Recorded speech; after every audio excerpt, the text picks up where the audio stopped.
Bon, petite astuce avec la dernière version d'InDesign. Ce qui peut arriver quand vous avez du texte et que vous commencez à le sélectionner en cliquant et en bougeant, ça va clignoter comme ça, vous voyez. Ça ne vous dit rien, vous n'avez jamais eu ça parce que c'est un problème avec la dernière version d'InDesign là. C'est horrible.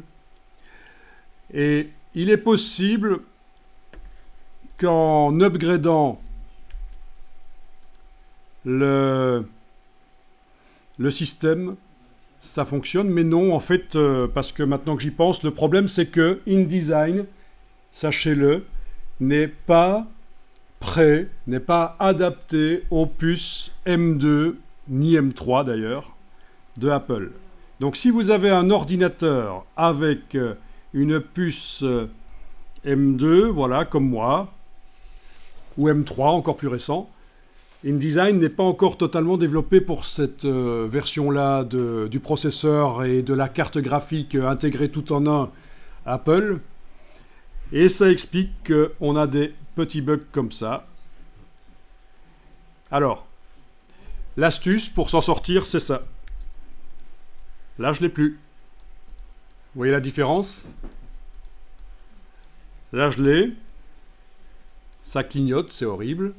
Ça disparaît, on ne sait même pas bien sélectionner le texte. Et là, je ne l'ai pas. Ben justement, c'est ce que je vous demande. Vous êtes en train de... Exactement, il suffit de masquer les règles par commande R pour ne plus avoir ce problème-là. Alors si vous travaillez sur un PC ou sur un Mac M1 ou sur une version encore plus ancienne des Mac, vous n'avez pas ce problème-là. Mais dès que vous êtes avec un Mac M2 ou M3, actuellement, début 2024, et ça dure quand même depuis novembre 2023, ce problème.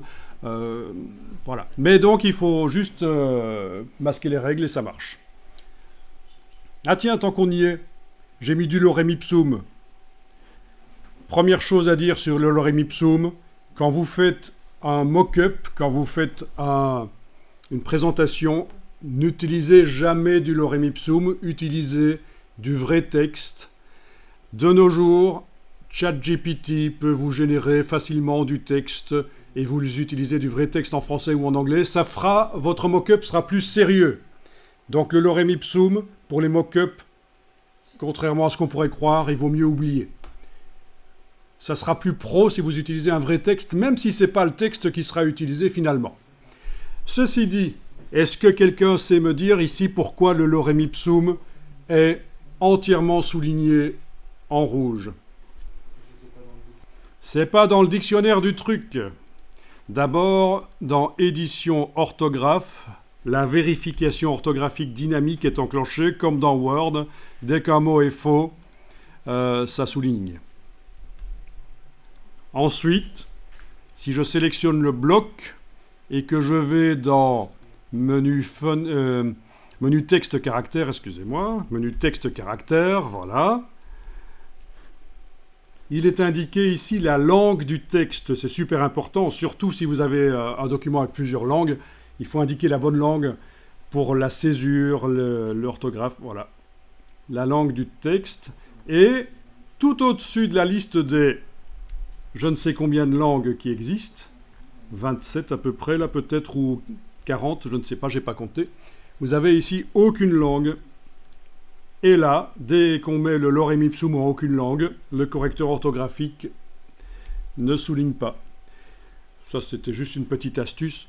Mais la meilleure astuce, surtout, c'est pour vos maquettes, pour vos projets, vos mock-ups. Pas du lorem ipsum. Vous avez déjà un point en moins auprès du client si vous utilisez du lorem ipsum.